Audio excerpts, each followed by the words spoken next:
Are you ready to join the ride of the future? Car sharing is taking over the streets, but is it really the solution to our transportation woes? Join me as we dive into the pros and cons of this trend and discover if car sharing is truly the way of the future in this episode of The Timeless Drive. The idea of car sharing isn't anything new. It all started in Switzerland in 1948 when the rentals and sharing were in terms of micro-mobility. A housing cooperative founded by Zurich was established for the people who couldn't afford to buy a vehicle. This was a brilliant startup for sharing cars. In recent years, it has evolved, and since then, it has been expanding and flourishing with success. So what does car share mean? Is it the same as the conventional car rental system? Well, I'm here to answer all your questions. So car sharing is a type of car rental. Still, unlike traditional car rentals, which charge based on the number of days, here in car sharing, people can easily rent it for hours in case of emergency or an average tour around the city. People are leaning more towards the car sharing method as they charge based on the mileage a car has run. No fixed pickup point required. If the car is free anywhere around your location, just reserve and rent it. It does sound like a fair deal. The question is car sharing reliable? People already have the image in their heads. Nobody wants to see a murdered body in their backseat. It could be the worst case scenario. Car sharing could be risky as it could also be damaged because only some people drive a rental car like their own with extra care. On the other hand, let's also not rule out the chances of a vehicle being stolen. All these cases pinpoint the renter to be responsible. Similarly, a car sharing company also has to face losses because the car at a repair shop won't be in a functional condition to be rented out to the next client. In these cases, the traditional rental car system is more reliable because of its policies. But in today's world, anything is likely to happen with or without policies. I mean, yes, I'm not even kidding. In real life, many crackhead people act like they're in some Netflix series, which I would love to mention, but not today. Okay, besides the worst cases, there are other limitations, such as the non-availability of cars in areas where you live, or no car service provider at all. Due to limited cars and more sharers, you might only sometimes be in luck to get a vehicle, especially during peak usage times like the weekends. Well, I can't blame people. After a week of cursing their nosy bosses, everyone needs a chill pill on the weekend and to go on a relaxing Sunday drive with Ed Sheeran songs. Also, car sharing service may require customers to arrive at particular picking and dropping points. Still something to be decided by the companies. Can they park their car in any legal free space?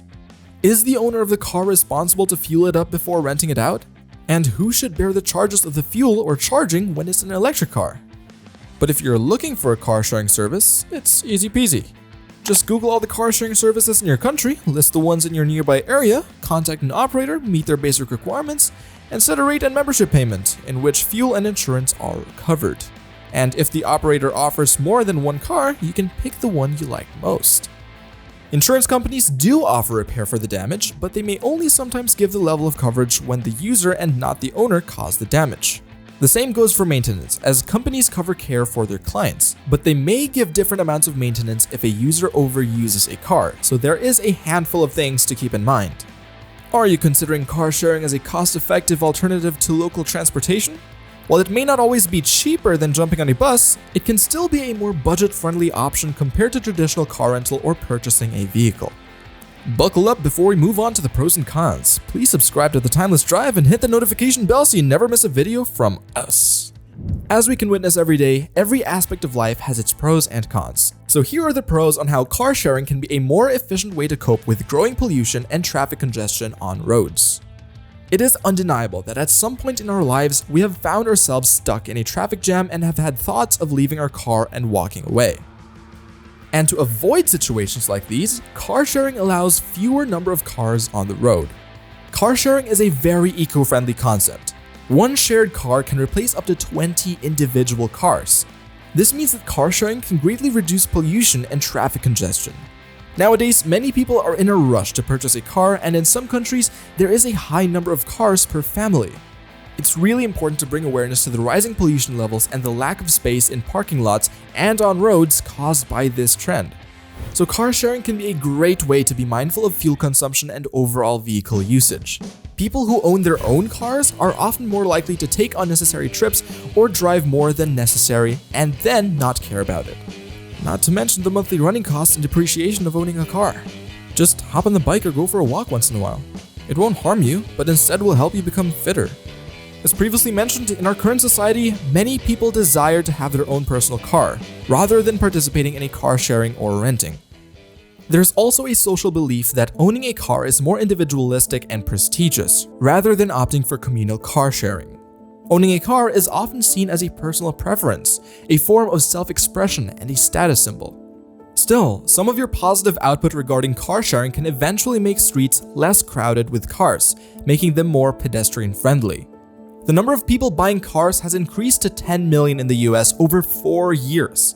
It's not just the US, but all of the other countries in the world. And if it keeps rising, will there even be space on the roads for all the cars?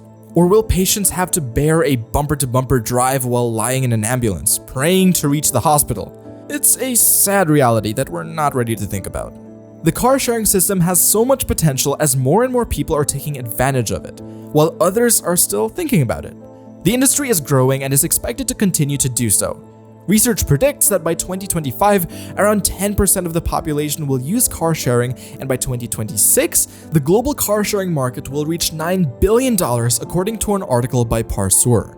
The question remains, will car sharing be the future? Let us know your thoughts in the comments section below. I hope you enjoyed today's video. Please consider giving it a thumbs up and subscribing to the Timeless Drive. Don't forget to hit the bell icon to receive notifications for our latest videos. Until the next, see ya!